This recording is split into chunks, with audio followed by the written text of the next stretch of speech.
विजयनगर राजमहल में आज बड़ी हलचल मची हुई है। हमें ये समझ नहीं आ रहा कि इतने सैनिकों की सुरक्षा में हमारे महल से हमारी पुश्तैनी सोने की ईंट कैसे खो गई। किसकी हिम्मत है जो हमारे महल में आकर उसे चुरा कर ले गया। महाराज, मुझे लगता है कि ये किसी शातिर चोर का ही काम होगा।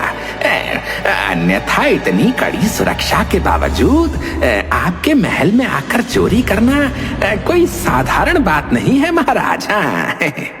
महल से एक अमूल्य सोने की ईंट गायब हो गई और लाख खोजबीन करने के बावजूद भी वो ईंट और उस चोर का पता न चला। तो राजा ने महामंत्री को बुलाकर आदेश दिया, मंत्री जी, पूरे देश में मुनादी करवा दी जाए कि जो कोई उस अमूल्य सोने की ईंट के बारे में सूचना देगा या चोर को ढूंढ निकालेगा, उसे 5000 सोने की मोहरें इनाम स्वरूप दी जाएंगी।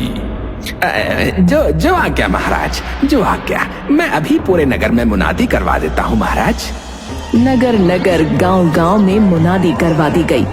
सुनो सुनो सुनो, महाराज के खजाने से बहुमूल्य सोने की ईंट गायब हो गई है। जो कोई व्यक्ति उस ईंट को ढूंढेगा या उस चोर को पकड़वाएगा, उसे महाराज 5000 सोने की मोहरें इनाम में देंगे। ये राजा का आदेश है। सुनो सुनो सुनो। दूसरी तरफ नगर में रहने वाले धनीराम और मनीराम अपने पड़ोसी झपट्टा से बहुत ईर्ष्या करते थे। झपट्टा गरीब था, पर नेक दिल और अच्छे व्यवहार के कारण लोग उसकी बहुत इज्जत करते थे। बस यही बात उसके पड़ोसी धनीराम और मनीराम को बिल्कुल पसंद नहीं आती थी। जब ये मुनादी धनीराम और मनीराम ने सुनी, लो भाई मनीराम, अब इस झपट्टा से ही बदला लेने का मौका आ गया है। वो कैसे बड़े भैया? हम उस झपट्टा से बदला कैसे लेंगे? अरे क्या तुम्हें याद नहीं है? तुम्हें याद नहीं कि वो मक्कार चीजों को पहले से ही भांप जाता है? अब हम बनाएंगे उसे दिव्यदर्शी। उसे हर घटना का अपने आप ही पता चल जाता है ना। लेकिन भैया। अरे भाई, लेकिन को छोड़ो और इधर आओ, मैं तुम्हें सब समझाता हूँ। सुनो। धनीराम मनीराम के कानों में कुछ कहता है।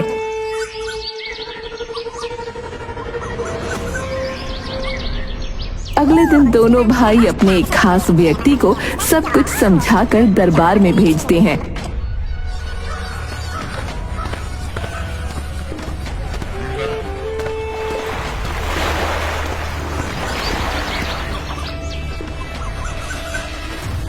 महाराज की जय हो।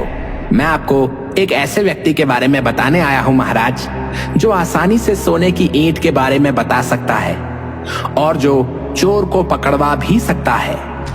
कौन है वो व्यक्ति? जल्दी बताओ। वो मेरे परदादा की प्रिय ईंट थी। महाराज, वो व्यक्ति हमारे ही गांव का है और उसका नाम है झपट्टा। वो अपने आप को दिव्यदर्शी कहता है। मैंने उसे अपने दोस्तों से बात करते सुना है कि वो एक रात में ईंट के चोर को ढूंढ सकता है, पर वो आपको खुश नहीं देखना चाहता। यदि आप उसे फांसी पर चढ़ने की धमकी दें, तो वो कल सुबह तक सोने की ईंट आपके हाथों में रख सकता है महाराज। मंत्री जी, आप तुरंत झपट्टा को दरबार में प्रस्तुत करिए। जो आज्ञा महाराज।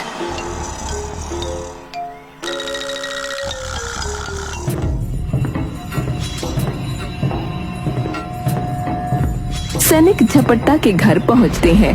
क्या तुम्हारा नाम झपट्टा है? हाँ, लेकिन क्या बात है? चलो, तुम्हें महाराज ने इसी वक्त बुलाया है।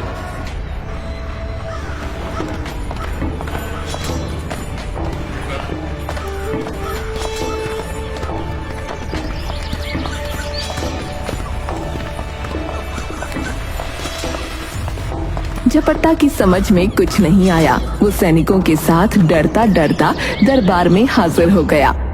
महाराज की जय हो। महाराज, मुझ गरीब को आपने कैसे याद किया? क्या आपकी शान में कोई गुस्ताखी हो गई है? ऐसी कोई बात नहीं है। हमने सुना है कि तुम अपने आप को दिव्यदर्शी कहते हो, अतः हम खुद यकीन करना चाहते हैं कि जो कुछ हमने तुम्हारे विषय में सुना है वो सच है या नहीं। तुम हमारी चोरी हुई सोने की ईंट का पता लगाकर हमें बताओ, और साथ ही उस चोर के विषय में भी। महाराज, लेकिन यदि तुम ऐसा कर सकते हो तो हम तुम्हें घोषित इनाम के अलावा 100 ऊंटों का काफिला भी देंगे, और यदि तुम उसे ना खोद सके तो तुम्हें घोड़े की पूंछ से बांधकर तपते रेगिस्तान पर छुड़वा दिया जाएगा। झपट्टा को समझते देर न लगी कि ये सब किसकी कारस्तानी है। उसके मन में विचार आया, फिलहाल दिव्यदर्शी बनने में ही भलाई है, वरना महाराज क्रोध में मुझे इसी समय फांसी पर लटका देंगे। हाँ, तुम चुप क्यों हो?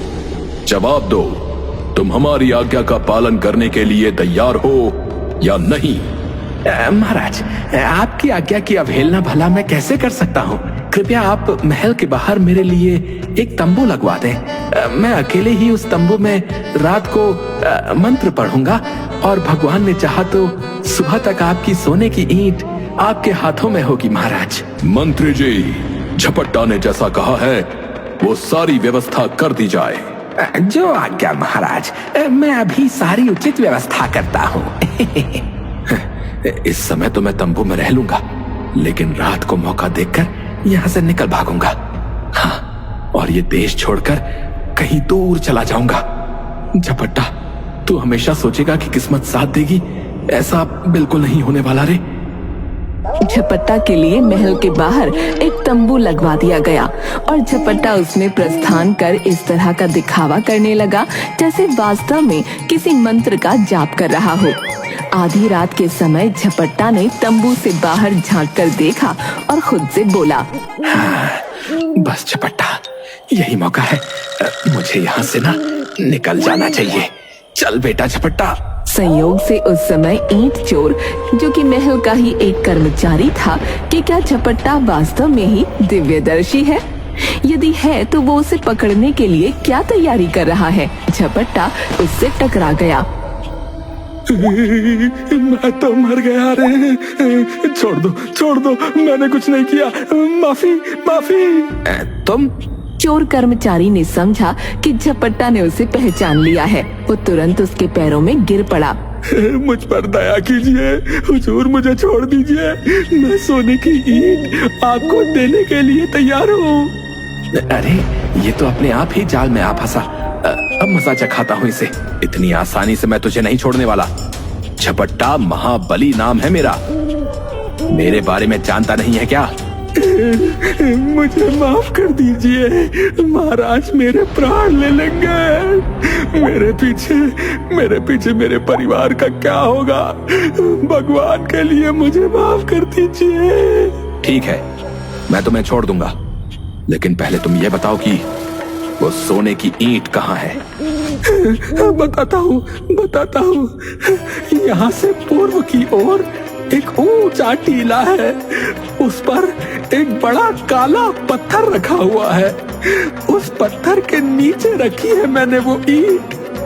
ठीक है, मैं तुम्हें छोड़ रहा हूँ, लेकिन तुम्हारी भलाई इसी में है कि तुम जल्द से जल्द ये नगर छोड़कर चले जाओ। हाँ, आपका बहुत बहुत धन्यवाद, बहुत बहुत धन्यवाद। वो कर्मचारी वहाँ से भाग खड़ा हुआ।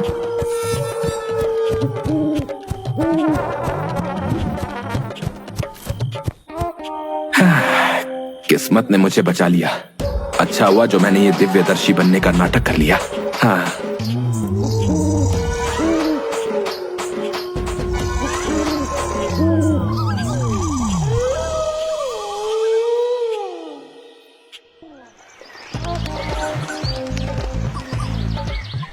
दूसरे दिन सुबह होते ही झपट्टा महाराज के पास पहुंचा। क्यों झपट्टा, क्या तुमने हमारी सोने की ईंट का पता लगा लिया? जी महाराज, ईश्वर की दया से सोने की ईंट का पता तो चल गया, लेकिन अफसोस चोर ये देश छोड़कर जा चुका है। अच्छा, सोने की ईंट कहाँ है? महाराज, आप मेरे साथ उस स्थान पर चलिए जहाँ चोर ने ईंट छुपा रखी है और अपने हाथों से स्वयं निकाल लीजिए महाराज। महाराज अपने अंगरक्षकों के साथ चल पड़े।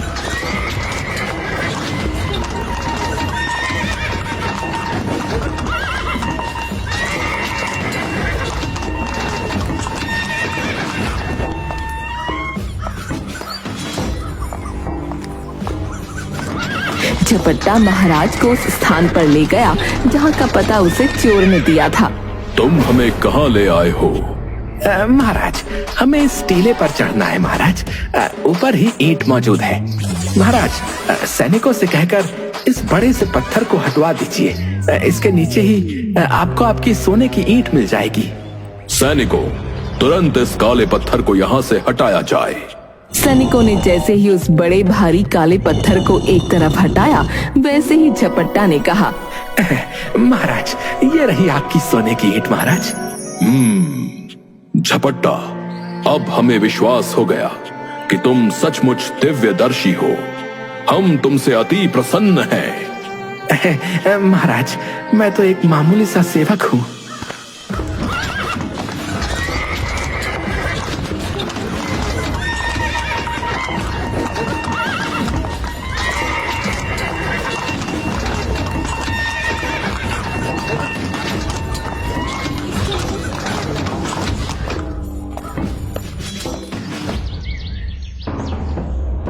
राजमहल लौटकर राजा ने झपट्टा को इनाम के 5000 सोने की मोहरें और 100 ऊंट का एक काफिला दिया। अब झपट्टा के दिन आनंद पूर्वक बीतने लगे।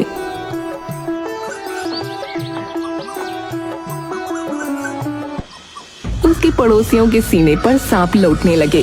भैया, हमने जो सोचा था वो तो हुआ नहीं, उल्टा ये दुष्ट अमीर और हो गया। सही कहा मनीराम, पासा उल्टा पड़ गया रे। अभी इस बात को 1 महीना भी नहीं हुआ था कि राजा का प्रिय घोड़ा चोरी हो गया। काफी खोजबीन हुई, लेकिन चोर और घोड़े का कोई पता न चला। बड़े शर्म की बात है महामंत्री जी, इतने दिन हो गए, आप हमारे प्यारे घोड़े को नहीं खोज सके। महाराज, मैं अपनी ओर से तमाम प्रयास कर चुका हूँ। नगर और गांव का चप्पा चप्पा छाना जा चुका है महाराज, लेकिन कोई सफलता हाथ नहीं लगी। हम कोई बहाना नहीं सुनना चाहते। यदि हमारा घोड़ा हमें 2 दिन के भीतर नहीं मिला तो हम आपको महामंत्री के पद से हटा देंगे। महाराज, मेरे दिमाग में एक उपाय आया है महाराज। क्या उपाय है? महाराज, क्यों ना इस मामले में भी हम उस दिव्यदर्शी झपट्टा महाबली से मदद लें? ये आपने सही सुझाव दिया। तुरंत झपट्टा महाबली को दरबार में प्रस्तुत किया जाए। महामंत्री ने तुरंत झपट्टा को बुला भेजा।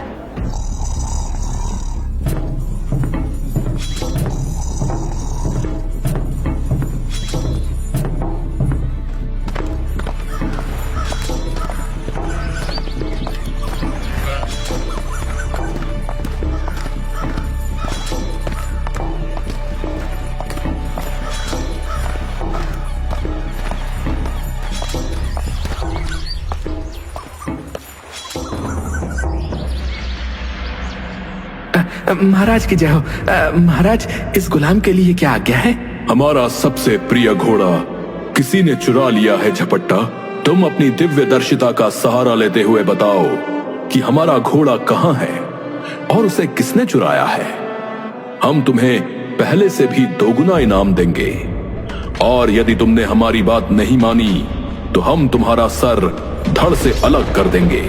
मारे गए बेटा झपट्टा, मारे गए। लगता है अब मेरे जीवन के दिन पूरे हो गए हैं। पिछली बार तो किस्मत से बच गया था, परंतु हर बार क्या किस्मत साथ देगी? महाराज को इनकार करने का साहस उसमें नहीं था। वो विनम्रता पूर्वक बोला, महाराज, ये काम कौन सा मुश्किल है। बस आप महल के बाहर एक तंबू लगवा दीजिए। मैं वहाँ मंत्र जाप करूंगा और ईश्वर ने चाहा तो सुबह ही आपके घोड़े का पता चल जाएगा महाराज। ठीक है झपट्टा, हम अभी प्रबंध करा देते हैं। पहले की तरह महल के बाहर एक तंबू झपट्टा के लिए लगवा दिया जाए।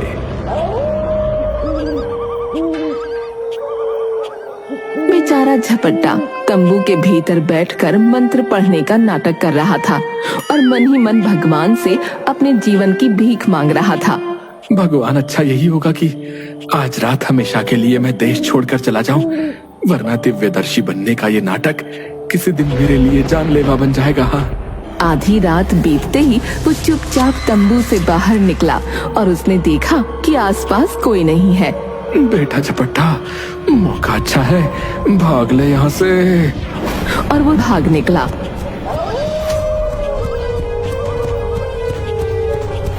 भागते भागते वो ऊंचे पहाड़ों के बीच स्थित एक घाटी में पहुंचा। रात यहीं गुजार लेता हूँ, भोर होते ही यहाँ से दूर निकल जाऊंगा, फिर महाराज मुझे ढूंढ भी नहीं सकेंगे। झपट्टा एक पेड़ के नीचे गहरी नींद में सो गया। संयोगवश घोड़ा चोर भी राजा से बचने के लिए घोड़े के साथ उसी घाटी में आ पहुंचा। अरे, बड़ी ही काली रात है, आगे का रास्ता भी नहीं दिख रहा। आज की रात यहीं गुजार लेता हूँ, सुबह जल्दी निकल जाऊंगा। और ये जगह सुरक्षित भी लग रही है। उसने घोड़े को एक पेड़ से बांध पेड़ के नीचे लेट लगाई। रात अंधेरी थी, इसलिए उसने झपट्टा को नहीं देखा।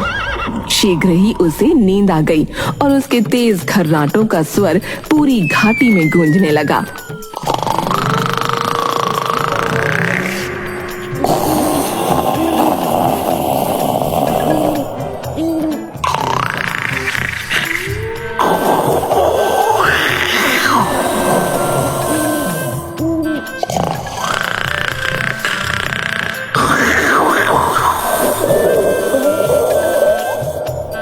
चोर के गहरी नींद में सोते ही उसके तेज खर्राटों की आवाज से झपट्टा की नींद खुल गई। अरे, ये कौन है जो इतनी जोर से खर्राटे ले रहा है? तभी घोड़े ने भूख से हिनहिनाना शुरू कर दिया। झपट्टा ने पास जाकर देखा तो घोड़े को देखते ही अरे, ये तो शाही घोड़ा लगता है। कहीं ऐसा तो नहीं कि यही महाराज का प्यारा घोड़ा हो और ये चोर देश छोड़कर भागने की तैयारी कर रहा हो? हो ना हो, जरूर यही बात है। मैं घोड़े को लेकर चुपचाप यहाँ से खिसक लेता हूँ। और उस पर सवार होकर महल की ओर चल पड़ा और मन ही मन विचार करने लगा। सुबह जब महाराज अपने घोड़े को देखेंगे तो इस बार शायद मुझे पिछली बार से और भी ज्यादा इनाम दे।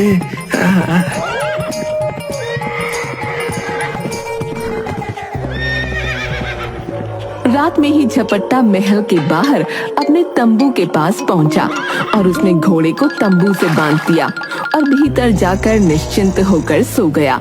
क्योंकि रात काफी देर तक जागता रहा था, इसलिए सुबह उसकी आंख नहीं खुली और राजा ने उसे बुलवाने के लिए 2 सैनिकों को भेजा। ये तो महाराज का प्यारा घोड़ा है, इसे यहाँ किसने बांधा? हाँ, ये वही घोड़ा है जो अस्तबल से चोरी हुआ था। जरूर दिव्यदर्शी ने रातों रात इसे खोज लिया होगा। चलो चलकर महाराज को ये खुशखबरी सुनाएं। महाराज की जय हो। महाराज, आपके घोड़े को दिव्यदर्शी ने खोज निकाला है महाराज, और वो इस वक्त इस तंबू के बाहर बंधा हुआ है महाराज। क्या? चलो, हम अपनी आंखों से देखकर ही विश्वास करेंगे। चलो। तंबू के बाहर अपने चहेते घोड़े को देख राजा को अपनी आंखों पर विश्वास नहीं हुआ, लेकिन जब उन्होंने घोड़े को देखा तो जोर जोर से वो हिनहिनाने लगा, तो उन्हें विश्वास करना ही पड़ा। ये हमारा ही घोड़ा है, हमारा प्यारा घोड़ा। कुछ देर बाद दरबार में झपट्टा, सचमुच हम बहुत प्रसन्न हैं। हमने तुम्हें जो इनाम देने को कहा है, हम वो तो देंगे ही, साथ ही साथ हम भोजन करने का भी तुम्हें निमंत्रण देते हैं। आपका बहुत बहुत धन्यवाद महाराज। ये गुलाम सदैव आपकी खिदमत में हाजिर रहेगा। महाराज ने झपट्टा को खूब सारा धन आदि देकर अगले दिन शाही भोज पर आने के लिए कह दिया। अरे मेरी तो किस्मत ही जाग उठी।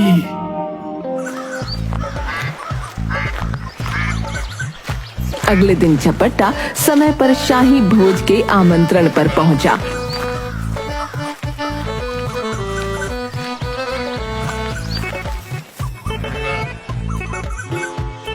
जी भर कर खाओ पियो दिव्यदर्शी। तुम जैसा योग्य व्यक्ति हमारे देश में है, ये हमारे लिए बड़े ही गर्व की बात है।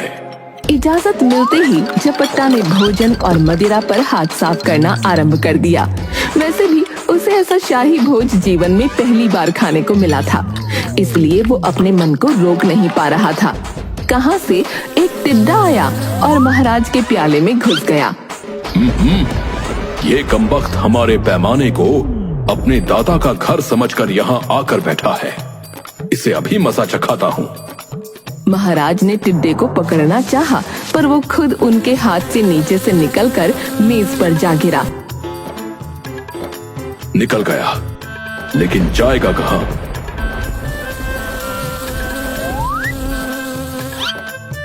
महाराज ने फिर टिड्डे को पकड़ना चाहा।